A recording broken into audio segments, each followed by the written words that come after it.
everyone. Today we will discuss about the process of digestion in stomach. The food passes from the food pipe or from the esophagus in the stomach in just 10 seconds. Yes, the food passes from the food pipe or the esophagus into the stomach into just 10 seconds.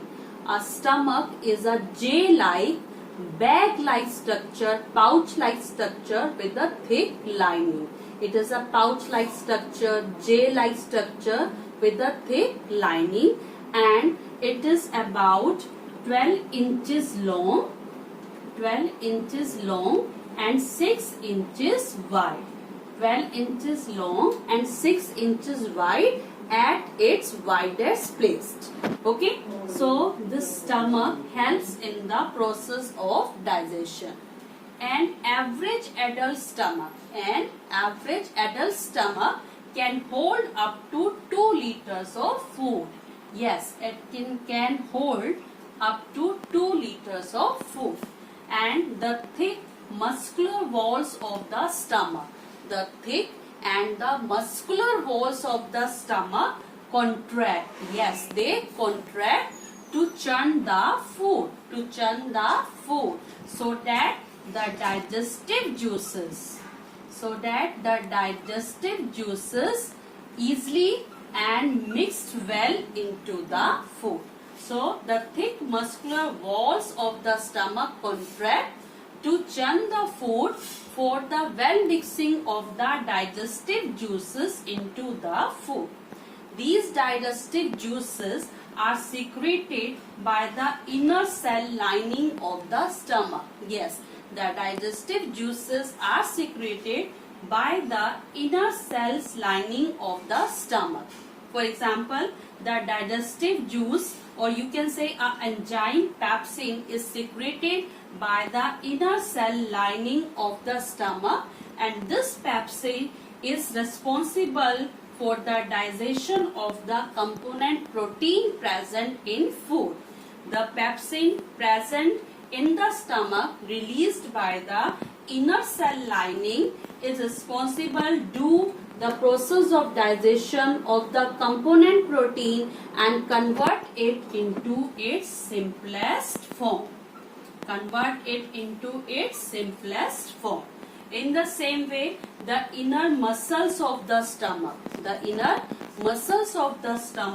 produce hydrochloric acid. Yes, the inner muscles of the stomach produce hydrochloric acid.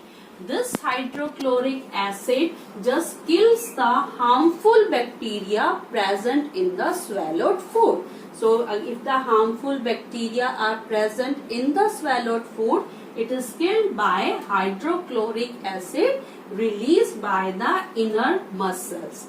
The inner cells of the lining of stomach also produce a liquid mucus. Yes, this mucus, this coats the cells of the stomach. To protect the cells from the acid, to protect the harmful effect of the acid. So, in that way, in our stomach, in human being stomach, the different components of the food digested, and especially protein. We will discuss about liver. Yes, liver is the largest gland present in the human body. It is the largest gland and weigh up to 3 kg. Yes, it is weigh up to 3 kg. Liver is a reddish brown in color. It is reddish brown in color and located at the just upper the abdomen to the right of the stomach. Upper to the abdomen and to the right of the stomach. Liver produces bile juice. Which is yellowish green in color, and this bile juice is stored into a sac-like structure. It is known as gallbladder. This bile juice, which is secreted by the liver, it is yellowish green in color.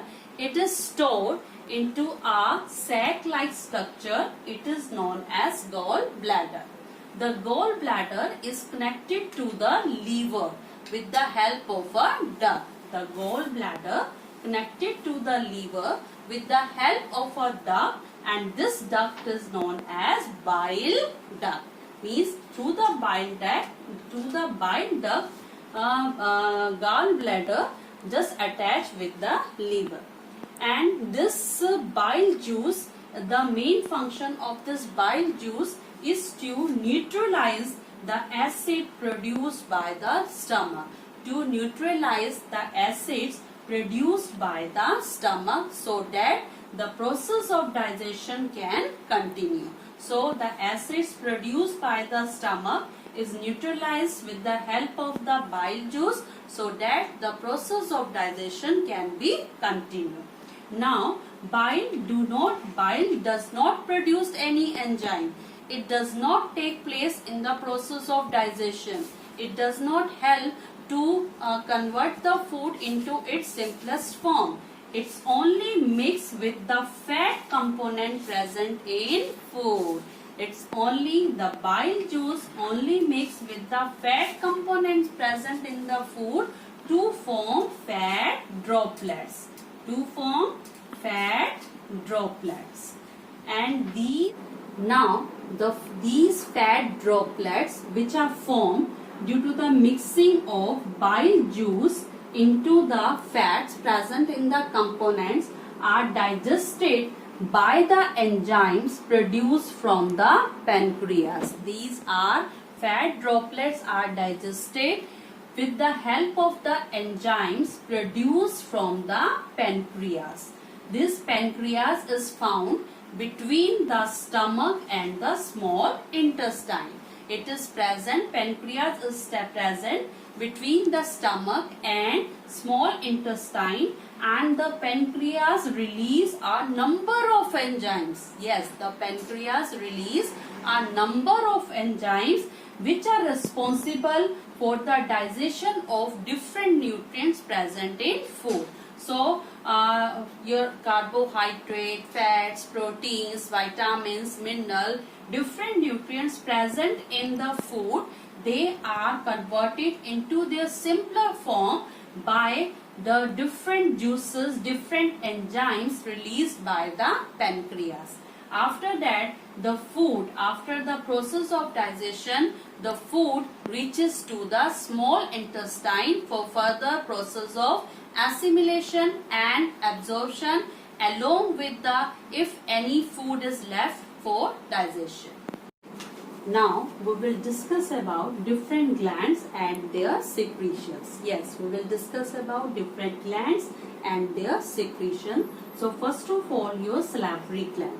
Salivary gland produce the secretion saliva. Yes, it produces the secretion saliva, and this saliva is rich in enzyme amylase. It is rich in enzyme amylase, and this amylase are responsible, this is responsible to convert starch into sugar. It breaks down the starch present in food into sugar.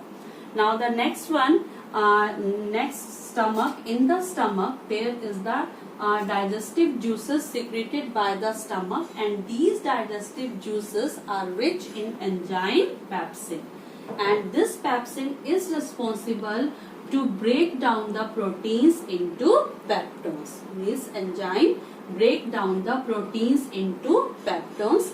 The inner muscles of the stomach also release hydrochloric acid. This hydrochloric acid kills bacteria present in the swallowed food. Now after that, in the small intestine there are two glands, liver and the pancreas. Liver produces the bile juice. It just produces the bile juice which act on the fat and convert it into simplest form. Now pancreas, it release a number of digestive juices. These are known as the pancreatic juices like amylase, lipase and trypsin. These pancreatic juices are rich in enzyme amylase, lipase and trypsin. This amylase converts starch into maltose, which is the simplest form of the starch, Lipase convert fats into fatty acids and glycerin, again which is the simplest form of the fats, and trypsin convert proteins into its simplest form,